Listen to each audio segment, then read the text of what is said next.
devastating new investigation by Dutch newspaper De Volkskrant. 15 international doctors report that at least 114 Palestinian children with single gunshot wounds to the head and chest. Injuries, forensic experts say, are consistent with aimed fire. So they did a detailed, deep dive investigation, and they found 15 doctors are now risking everything to come forward and say, we have 114 specific examples of Palestinian kids being shot in the head. Hi, this is Brass Check, and we're recording this on September 17th, 2025. And Sunday, which is already 4 days ago, I got a segment with Sabi Sabs, who's one of my favorite podcasters. A lot of the things that you're hearing about today on Wednesday were first on other podcasts you were first hearing about on this live stream on Sunday. So what did we, and a lot of it still hasn't made it to public awareness, but our video with Sabi is the number 4th most popular video of her entire career, and she's done a lot of videos. So I imagine that other podcasters are going to start to catch on to some of the information that we revealed last weekend. And again, I just wonder, I'm not a full-time podcaster. I got like 3 other jobs, and I'm writing a book. I'm not trying to pat myself on the back. I'm trying to understand why these other people are so dead asleep. So anyway, one of the things, and we will put the link to the entire Sabi Sabs broadcast below. So here's the deal. One of the major things that I revealed on the Sabi Sabs show is something that so far being ignored by the podcast sphere, which is that this Turning Point USA was a massive organization. How massive?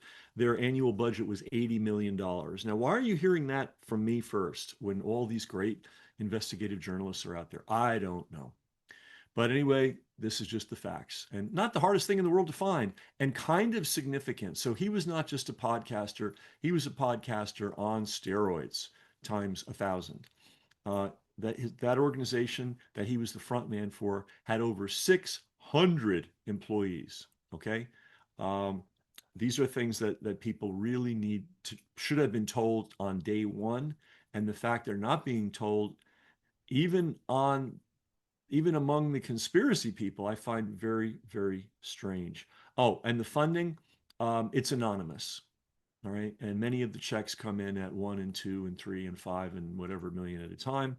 Also, there's a little internal scam going on there. 25% of the organization's money went to pay the salaries, because when you've got 600 people on your payroll, you got to write a lot of checks. And the rest of it goes to handling the tour. And he was on, that's what gives him his power. He's not just a podcaster. He's a guy that can show up in a Orem, Utah, not the center of the world, and there were thousands of people there. That was the beginning of his tour, the beginning of a long tour. Happened to be the best place for someone to take him out, because for various reasons that I've gone into before. Very convenient, very well laid out, just a perfect setup. All right, so the show with Sabi is below. You can watch the whole thing. The one thing, and I'm early on all this stuff, so I'm not going to be 100% accurate on everything. I'm not exactly sure about the angle of shot. I do know absolutely nobody on the building where the accused guy is could have made the shot. Period. End of story. All these deer hunters who've been on the various podcasts and mainstream news media should know that, but they don't. They'll just tell you what an easy shot it was. And I dispute that when you look at the accuracy of that shot, I dispute that was an easy shot, especially I think there was a little pressure there. Whoever pulled the trigger, I think you had to be a pro to hit that. Either that or a super lucky shot. But in any event, no way, no how did that shot come from the building. And you heard it from me first. All right, this is Bill Ackman. Okay, this is by the way, before any of this Zionist stuff came up. I was very aware of this guy. He's supposedly a billionaire. He's probably a billionaire in the same way Jeffrey Epstein's a billionaire, possibly, but potentially. He seems to have endless sources of money that make no sense, because he's one of the world's worst traders. But somehow he's always on top with tons of money. And he is the man behind what? He is behind the shutting down of the protests at Columbia University. He's the one that went in on day one after the Zionists started murdering civilians in Gaza wholesale, and told Columbia, because he's a big donor to Columbia, if you give money to these, if you let these kids protest, we are going to pull all our money out. That's Bill Ackman. Okay, why is Bill Ackman important? Oh, by the way, Candace Owens. This is original material from Candace Owens, but I'm passing it along to you so that you can have it. And you should definitely watch her shows. But I'm going to get to the point a lot quicker. And I know a little bit more about this dude than Candace Owens does. Anyway, like most billionaires, he has one of these big estates with 20, 30 bedrooms, who knows how many. The reason you do that when you're a rich guy is so that you can host multi-day parties. Okay. Everybody gets their own bedroom. You get catering, and you get to tell the troops what they're supposed to think. So there was according to Candace Owens, a secret meeting held out at his Long Island estate with all of the conservative podcasts, or many of the conservative podcasters, Ben Shapiro, those kind of people, and some hardcore Zionists, and Charlie Kirk. And the very day after this 2-day retreat, Charlie Kirk got on with, I can't remember her name, the blonde chick from Fox. Maybe it'll come to me, and said, "Wow, I don't really like being pressured by these people." So get the scenario: this billionaire Zionist, maniac, held a 2-day retreat. It was heavily attended by, really aggressive Zionists. And it appears to have been some kind of a session to basically let Charlie Kirk know that he needed to stop whatever he was doing and get back on track. And the evidence of that, and Candace Owens presents this very well, is that when very day after this 2-day event, Charlie Kirk was on a high volume podcast by Megyn Kelly. Megyn Kelly, there you go. He was on Megyn Kelly the very day after this intervention, this weekend long intervention, and he told Megyn Kelly, and Megyn Kelly confirmed, "Wow, when you say anything against the genocide, these people come on down on you like a ton of bricks." And that's Bill Ackman. If you wonder what he looks like, he is not well respected among serious hedge fund managers. He's considered to be a shady character, and he makes a lot of wrong bets. But somehow the money just keeps flowing to him. All right, let's go next. This guy, he's got a bizarro name. I can't pronounce it. You figure it out. Pesach Wolicki. That's how you say it. That's how you say it. He's in charge of something called Israel 365. And what does that mean? That means 365 days a year, we've all got to worry about Israel's well-being. And he's out there working it. And here's the deal. The day before Charlie Kirk got killed, he spent 1 hour with this dude on a Zoom call. All right. Some people are super busy. Charlie Kirk is one of those people. People that are super busy generally do not have an hour to talk to anybody, unless they're producing a show, or it's something, they're on the stage. I mean, they've got to keep moving, right? And so for him to take a day off or an hour off right as he's gearing up for this multi-campus national tour, to talk with this guy is pretty significant. Now, this guy is an absolute, fire-breathing, unhinged Zionist genocide promoter. He's all in on the genocide, and he's all about shutting anybody down who is not with the genocide. Now, the story, the cover story, is that he was helping Charlie Kirk develop his talking points for the upcoming tour. Okay, here's a potential scenario. The intervention in August, the 2-day intervention, because here's the thing: Charlie Kirk is a super important asset to the Zionists for reasons that I give in the Sabi Sab show. If you don't know that, I lay it out in great detail. Super important, like nuclear weapon important. All right, so they're not going to let him run off the reservation like Candace Owens. Okay. If you don't know that Candace Owens story, it's very simple. She was all in with everything, neocon, and then suddenly she saw kids getting murdered on a daily basis deliberately, and said, "Oh wow, I cannot be part of this." And because of that, she was fired from the Daily Wire. So she left the reservation. And as we have pointed out in previous videos, this Charlie Kirk fellow was making a lot of noise, like he was going to get off the reservation, right? So letting Candace Owens go, who cares? Can't let Charlie Kirk go because he's got the power to get on college campuses. one after another, after another, after another, after another, after another, after another, after another, with thousands of attendees at each one. All right, so they were trying to rein him in, and that was the a potential, allegedly, purpose of the Bill Ackman intervention, the 2-day intervention at his big estate out there in Long Island. And then this fellow was basically Charlie Kirk's last chance. And I have a feeling Kirk, said, hey, Pasach, or whatever his name is, I hear you, dude, but, I'm a Christian. I can't go along with the murder of children. And, ooh, gee, some random thing happened the next day. That was Charlie Kirk's last chance, this conversation. Allegedly, it's one possible scenario that talking with this dude was his last chance to show the people that were well prepared to deal with him that he was getting back on board. All right, now let's dive into another nefarious character, and off we go. We're going to play a word association test. What's the first word that comes to mind when you hear Israel? To say Mossad first, that would basically imply your first impression is one of doubt.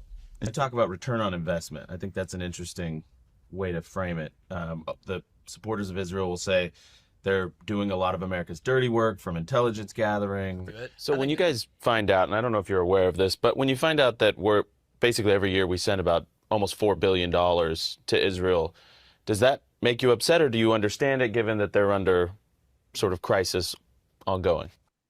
Okay, who is this guy? Well, the guy on the right. His name is Andrew Kolvet, Kolvet, and he happens to be the producer, the executive producer of the Charlie Kirk podcast. And he's now, sort of becoming the front man of Turning Point USA. So who is he? Well, let's give you his biography as he delivers it to the world.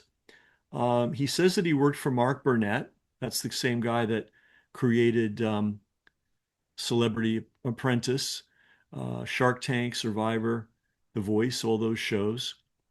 And that they made a meeting of the minds over Christian programming. That's what drew him to Mark Burnett. Okay.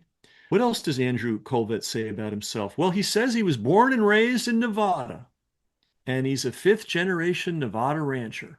And then he talks about having made a bit of a trip to the UK. He was living in the UK for a bit, and then he was living in Kenya for a bit on a mission trip. Here's some of the problems with this story. Number one, a 5th-generation rancher in Nevada would be a very, very rare thing. And they would be celebrated. They would be well known. You would think that he would have photographs of himself as a kid out on the ranch. There are no such photos in the public sphere, at least right now. So the claim that he comes from a 5th-generation Nevada ranching family is a little odd, because it's just a claim, and you would think that he would back it up with something. We don't know the name of the ranch. We don't know the location of the ranch. The other thing is he says that he was in the UK. We don't know why. We don't know what he was doing. We don't know how long he was there. Literally zero detail, just that he was in the UK for a bit. Then we hear he did some Kenya missionary work. Well, I assume he's trying to promote his Christian credentials. Why doesn't he give details? And he gives absolutely none. There's no substantive details. We don't know anything about the organization, the denomination, special work he did, the time frame. Now, these things may exist somewhere, but he did not put them in his official bio. He could have put something about this in his official bio, but he didn't do that. Generally, real missionaries will tell you about the nature of their work and their experiences.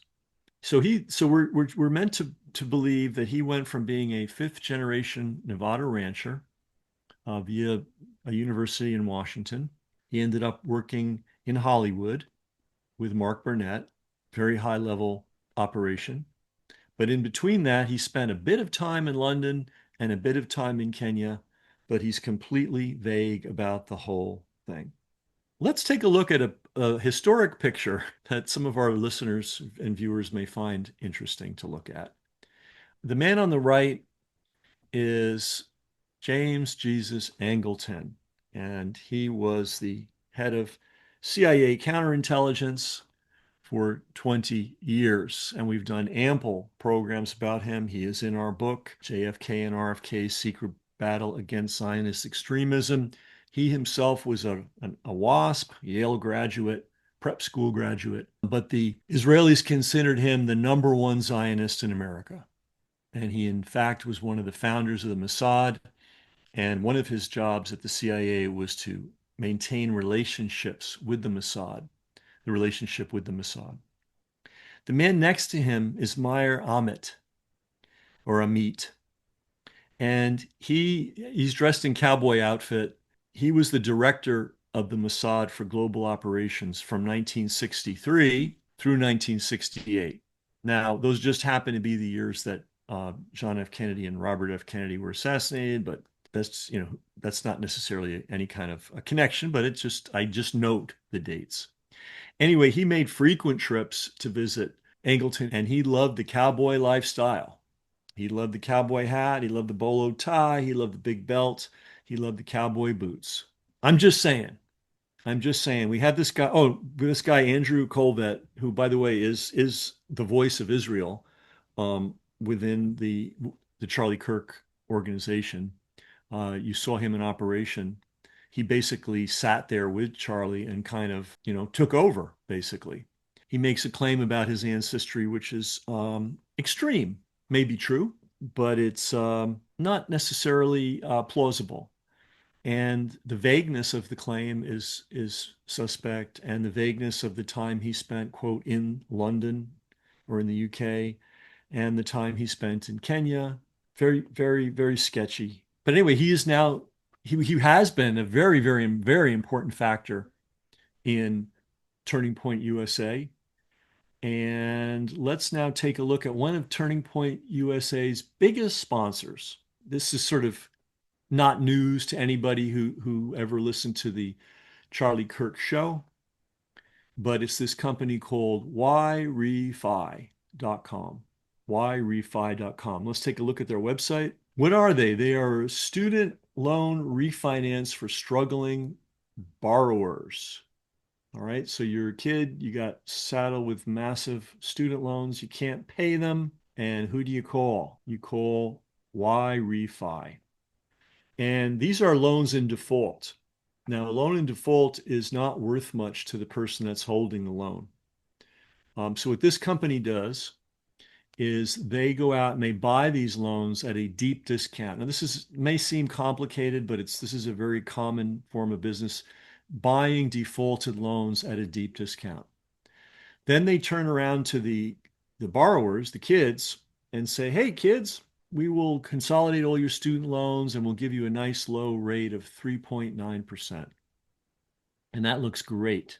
And, oh, by the way, kids, there's a 5% origination fee. So if it's a $100,000 loan, you're paying $5,000 on the top. Then on the back end, Refi goes out and finds investors who they will pay up to 10% annually.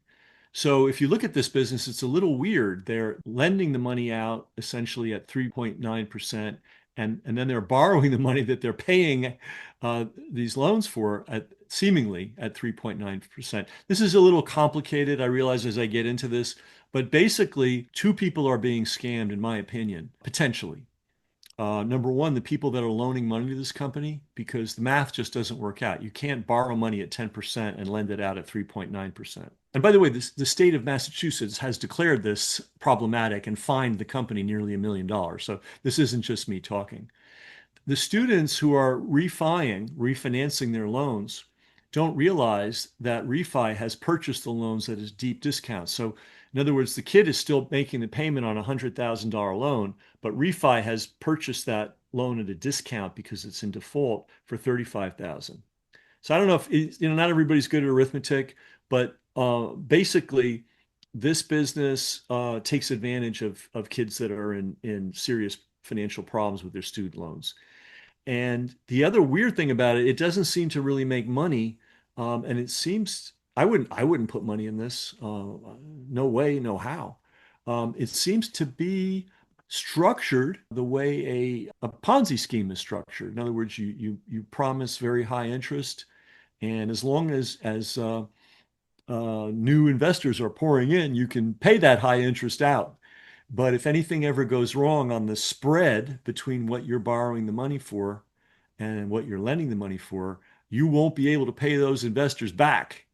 So this has nothing to do with Andrew Colvett, other than the fact that he is a chief, a high-ranking executive at Turning Point USA, and is the executive producer and is apparently maybe angling to become the face. But let's take this back. He's a strong supporter of Israel, and he's given us a biography that is sketchy as hell. Now, maybe that biography would have worked forever had Charlie Kirk not been killed. But now I think anybody that can spend, 5 minutes on Google and try to find out, well, wait a minute, where's the ranch?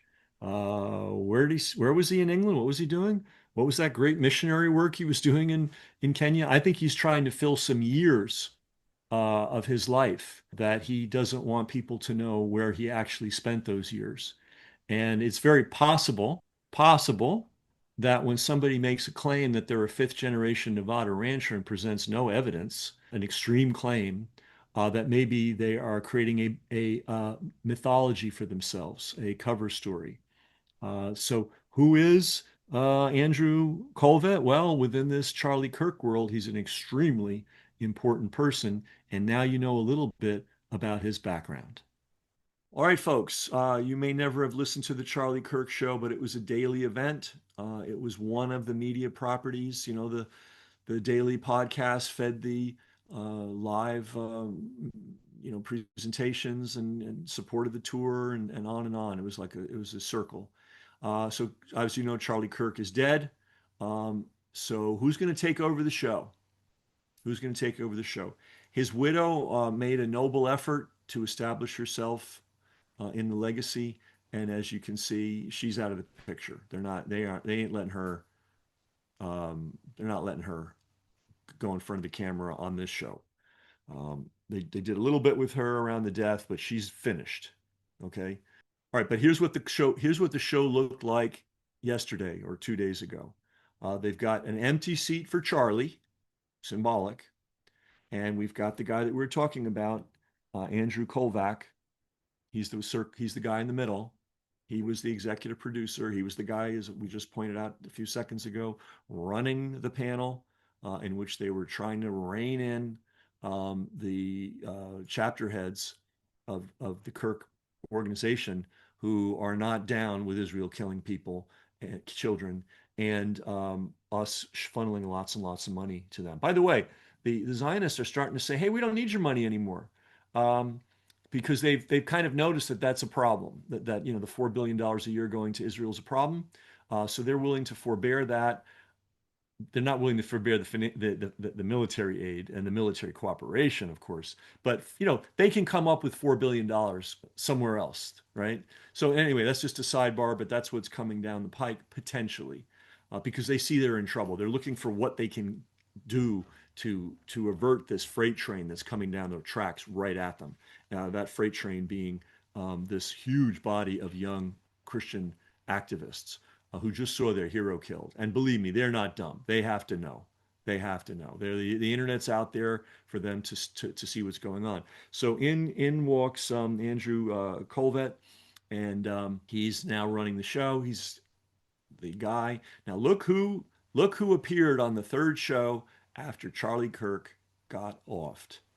Ben Shapiro. So the Kirk organization, and I've pointed out, he was just a very talented front man, $80 million a year, 600 employees, very valuable video property, though apparently they were having some financial problems. But they are also, most important, valuable for their influence over these hundreds of thousands of young Christian activists who have been trained their whole life to bow to Israel.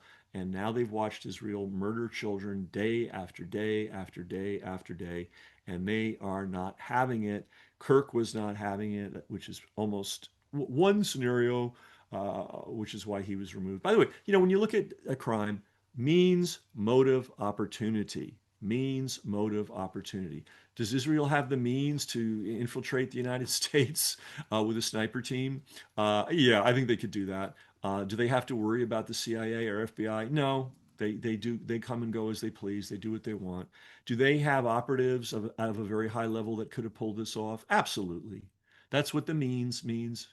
Motive, the motive is, I'm telling you, if Charlie Kirk had gone on this tour and started talking about the horrors of the murder of innocent children and women and old people and handicapped people by the Zionist Nazis, this would have been a cataclysmic impact on Israel.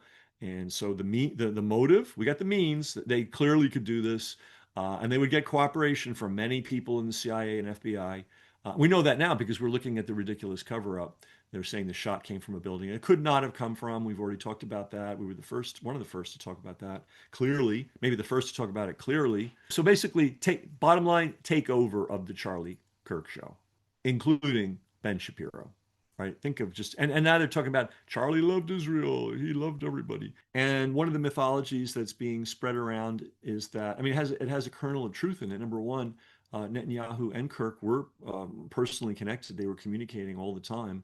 But the mythology that they were best buddies towards the end is absolutely false. We know that's true. Why? Because Netanyahu came to the United States physically. Big deal. A lot of security required there. To do what? To do a podcast tour. Was he invited on the Charlie Kirk podcast? No, he was not. All right. So Max Blumenthal, is doing a lot of reporting about, Netanyahu offered him, this and that. All maybe true, maybe not true, but to me, a side issue.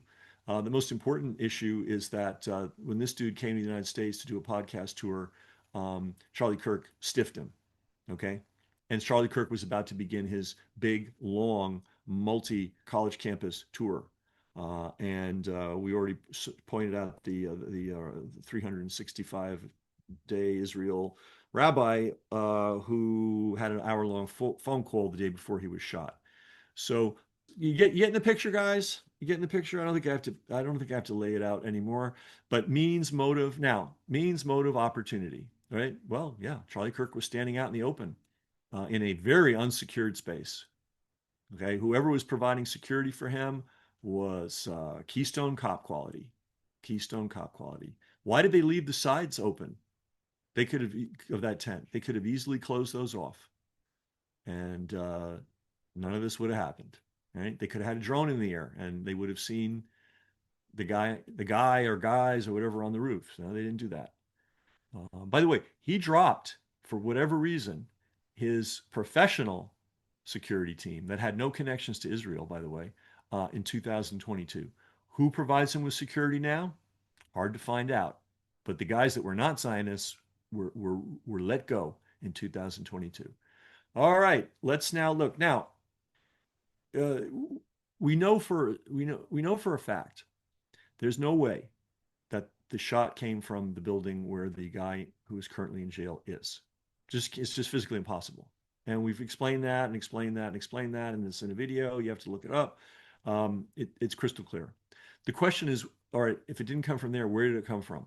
There are theses or hypotheses that say it came from actually quite close range. Could somebody hide a very simple one-shot, because it only took one shot weapon, because his right side was wide open. All right, let's look at this Keystone Cop security setup.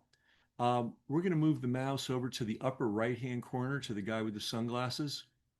Notice how intently he's looking out into the audience. He's a real professional, isn't he? Can I ask you guys a question? Look at the group to the side. See all those people? Who's looking at them? Answer, nobody. Now, do you notice behind Charlie's head, there's like a gray wall, a cement wall? Okay. Right. So there's a limit to the audience, how far the audience can extend. Now, look to the far left, the man in the red. Who the hell is that? And why is his? It looks like he's got a two-handed camera, right? Camera on the. I could be wrong, but it's potential. Look at the guy on the right to him in the black. He's a big fellow. That means nobody else can get between him and. We'll point out to who I'm talking about in a second. Big fellow. Let's go to the right. We see a woman with her arms crossed. Somebody has said that she's very well placed to provide cover.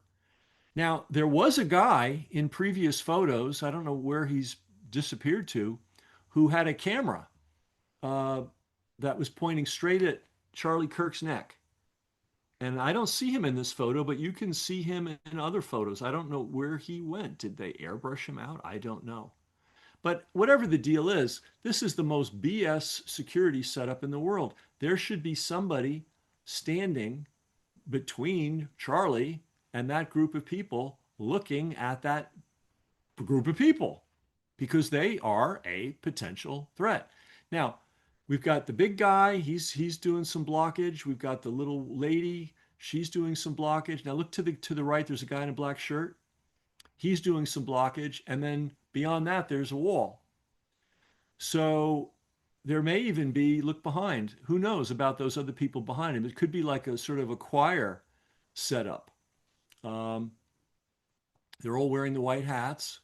In other words, the shooter could have been right in there, and this choir could have been very helpful in making sure that nobody saw him do anything. I'm just curious about the dude in the black with the red hat. I don't know why he's not. Why would you not look directly at Charlie Kirk as everybody else is? I don't know. Just saying. But bottom line, I want to go back to this. There's no security here. That doofus in the upper right, that super professional, looking out into the audience, somebody needs to be looking to the right of Charlie Kirk. You would never, ever, ever do this if you were serious about security. Let's take a look at just one of the many. Now, this is a primitive weapon that you can buy in a store. Or not, I don't know if you can buy it in a store, but you can buy it. And let's take a look at that right now. Okay, one thing we've been talking about now for many days, and other people are starting to pick up on it, is there is no way the shot could have come from the roof where they say it did. It's physically impossible. We've made a video on that. We've gone into it in great deal. We revealed that on the Savvy Sap show 3 days ago. People are starting to pick up on it. More and more people are going to pick up on it. So the question is, where did the shot come from? I don't know. I'll tell you that right now. I don't know. I just know where it didn't come from, and I know the angle where it had to come from. And one of the hypotheses is it came from a handgun at very close range. All right, now that doesn't sound plausible, does it? Well, take a look at this fellow. Do you see the size of that man's hand? Do you see the size of that gun? This is something you can get off the rack, right? Which means that the various spy agencies, the CIA, the Mossad, whoever else is in the killing business, has something already 1,000 times better. All right. So let's play the video and just sort of look at this thing from various angles. See how small that is? It is not much bigger than a cell phone. And again, this is primitive compared to what can be made by, specialized laboratories that have billions of dollars at their disposal. Quite small, quite small. Look at that. So basically the size of a cell phone. That's when that's the thing closed. And in a second, hopefully we're going to see it. Look at that. Look at the profile on that. And remember, this thing holds multiple shots. So if you just need one shot, you don't need all this other gear. And I think I mentioned the idea of a barrel. The barrel ideally would be a little bit longer, but you could, the barrel could be embedded in the gun itself and not visible. The longer the barrel, the more accurate, right? But in any event, we're looking at something hyper primitive that I guarantee the various murder agencies have something 1,000 times better. So just a speculation, but little tiny weapons like this that look like cell phones and can be made to look like cell phones absolutely exist. So throwing a ton of stuff at you in a short period of time. I got to get back to writing my new book, Diabolical Error. And I hope all the other podcasters are going to start picking up on this stuff and sharing it with you. Devastating new investigation by Dutch newspaper De Volkskrant. 15 international doctors report that at least 114 Palestinian children with single gunshot wounds to the head and chest. Injuries, forensic experts say, are consistent with aimed fire. So they did a detailed, deep dive investigation, and they found 15 doctors are now risking everything to come forward and say, we have 114 specific examples of Palestinian kids being shot in the head.